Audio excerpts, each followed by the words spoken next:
सलामती है उन आंखों पे जो हिदायत पे नजरें जमाए बैठी हैं, उन कानों पे जो जिक्र खैर के मुंतजर रहते हैं, और उन कदमों पे जो हिदायत की राह पे गामजन है। एक और रिवायत है, हदीस किस्सा उसको कहा जाता है, ओढ़नी यानी चादर वाली रिवायत, जिसमें रिसालत मआब सल्लल्लाहु अलैहि वसल्लम ने कुछ इक़दामात किए हैं। रिवायत में भी पढ़ के सुनाऊंगा।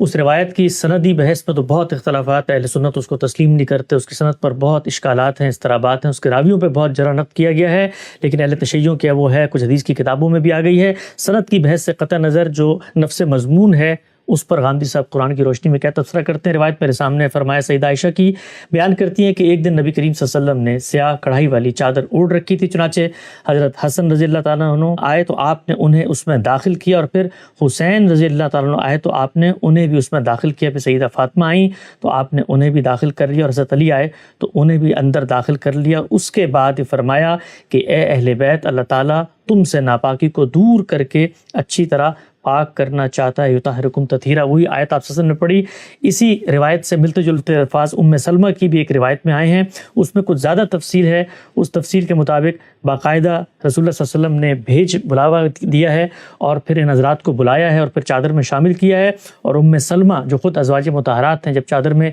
शामिल होना चाहिए तो उनको शामिल नहीं किया गया, बल्कि कहा गया कि तुम तो ऑलरेडी इसमें हो। इनसे भी इस्तदलाल करके कहा जाता है कि आयत तत्हीर नाजिल ही उस वक्त हुई जिस वक्त रिसालत मआब सल्लल्लाहु अलैहि वसल्लम ने अपनी बेटी, अपने दामाद और अपने नवासों को उसमें शामिल किया, और अहले बैत की आयत उस वक़्त पढ़ी जिस वक़्त के ये लोग वहाँ पे मौजूद थे।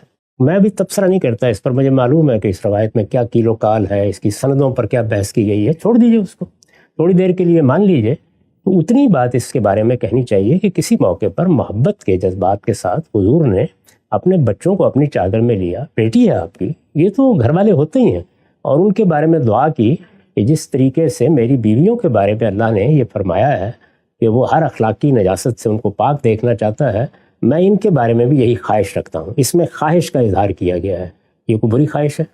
और इसमें लफ्ज़ की तौसी जिस हद तक ज़ुबान इजाज़त देती है, क्या उससे कोई तजावुज़ हुआ है, तो बस उसको वहाँ रखिए। इससे उन दो बातों पर क्या असर होगा, यानी कुरान मजीद में अज़वाज मुतहरात ही के बारे में जो कुछ कहा गया है, और हदीस सकलैन में अज़वाज मुतहरात ने जो कुछ कुरान के बारे में कहा है, उसकी रोशनी में मैंने बता दिया था पिछली नशिस्त में कि चूँकि आपकी अज़वाज मुतहरात आपके बाद इस उम्मत की ज़िम्मेदारी थी, उनको पाबंद कर दिया गया था कि वो निकाह नहीं कर सकती, वो इस घर से जा नहीं सकती।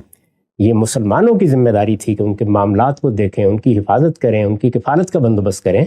इसलिए हुजूर ने उनके बारे में फरमाया कि अल्लाह की किताब को हिदायत के लिए मजबूती से थामे रहो, और ये मेरी बीवियां हैं, मैं इनको तुम्हारे लिए छोड़ कर जा रहा हूँ।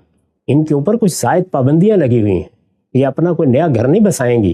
तो ज़क्किरुकुमुल्लाह फ़ी अहदि बैती, मैं अपनी इन अज़वाज के बारे में तुम्हें अल्लाह को याद दिलाता हूँ। ऐसा ना करना कि इनकी कोई एहानत हो या इनकी ज़िम्मेदारियों को ठीक तरह से अदा ना करो। ये बच्चों को उनकी माँओं के बारे में नसीहत की गई है, इसको मैंने वाज़ेह कर दी। अच्छा हम सब, इसमें रिवायत में ये भी आता है कि उस मौके पर बहुत सारे मुफस्सिरीन लिखते हैं कि आयत तत्हीर के शान नुज़ूल ही असल में ये वाक़या जब भी हुआ, इसके बाद ये आयत नाजिल हुई, और रिसालत मआब सल्लल्लाहु अलैहि वसल्लम ने भी उस मौके पर पढ़ दी। जो आयत है जिसका आपने जिक्र भी किया, कई दफ़ा ज़ेर बहस भी आई, उसका और चादर में अपने बच्चों को लेकर, अपने पोतों को नवासों को लेकर, अपनी औलाद और दामाद को लेकर जो बात कही जा रही है, उसका तो कुरान सरीहतन इनकार करता है, क्योंकि आयत तत्हीर के अंदर जो नफ्स मज़मून ज़ेर बहस है उसका इस वाक़े से तो कोई ताल्लुक ही नहीं है। बिल्कुल, मैंने वाज़ेह कर दिया कि आयत तत्हीर अज़वाज मुतहरात के बारे में उसी सियाक़ में आई है। जिसका जी चाहे कुरान मजीद को उठाए और उठाकर सूरह अहज़ाब को पढ़ डाले, सादा तर्जुमा पढ़ डालिए, कोई उसमें अदना तरद्दुद नहीं रहेगा।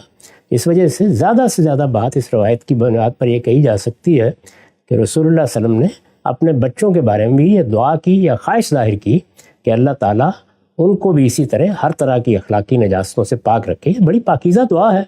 अगर आपने की किसी मौके पर और रावी ने उसको इस तरीके से बयान कर दिया है तो इस पर कोई एतराज़ नहीं होता, ना इसका इनकार करने की कोई वजह है। ठीक, अच्छा हम सब आखिरी सवाल इसी रिवायत के हवाले से, जो एक बहुत बड़ा इस्तदलाल किया जाता है इस रिवायत से कि जी बाकायदा तौर पर रिसालत मआब सल्लल्लाहु अलैहि वसल्लम ने अपने बात के फ़ैसलों को कर दिया। तो अगर कोई पैगम्बर दुनिया से रुखसत हो रहा है और उसने दीन के बाब में इतना बड़ा फ़ैसला करना है कि आपके बाद अगर कोई नज़्म इज्तिमाई बनेगा, किसी खिलाफत के अंदर नज़ा पैदा होगा, तो लोग फ़ैसला करते हुए मेरे अहले बैत को तरजीह दें, मैंने उनकी कुछ सुपुर्द ज़िम्मेदारियाँ कर दी हैं, उनकी फ़जीलत, उनका मर्तबा, उनका मकाम तक़द्दुस सबसे आगे है। तो उसके लिए ये सिर्फ एक एक्ट करना कि चादर के अंदर आपने ले लिया और वो ज़ाहिर बात है घर के अंदर मामला हुआ, अगर उम्मे सलमा इसको नकली ना करती, लोगों को पता ही ना होता। तो जो इस्तदलाल इस सब से किया जा रहा है, इसकी जो भी हैसियत है सनद की मान भी بھی لیا جائے تو وہ استدلال تو ہوتا نہیں، ورنہ تو رسول اللہ کو باہر نکلنا چاہیے تھا، خطبہ دینا چاہیے تھا اور پھر فیصلہ کرنا چاہیے تھا ان کے بارے میں. سارے عقلی سوالات ہیں، بے معنی باتیں ہیں. لوگ اصل میں جب کچھ تعصبات قائم کر لیتے ہیں تو پھر اسی طریقے سے جہاں سے تنکا مل گیا اس کو بھی شتیر بنا کے پیش کر دیتے ہیں.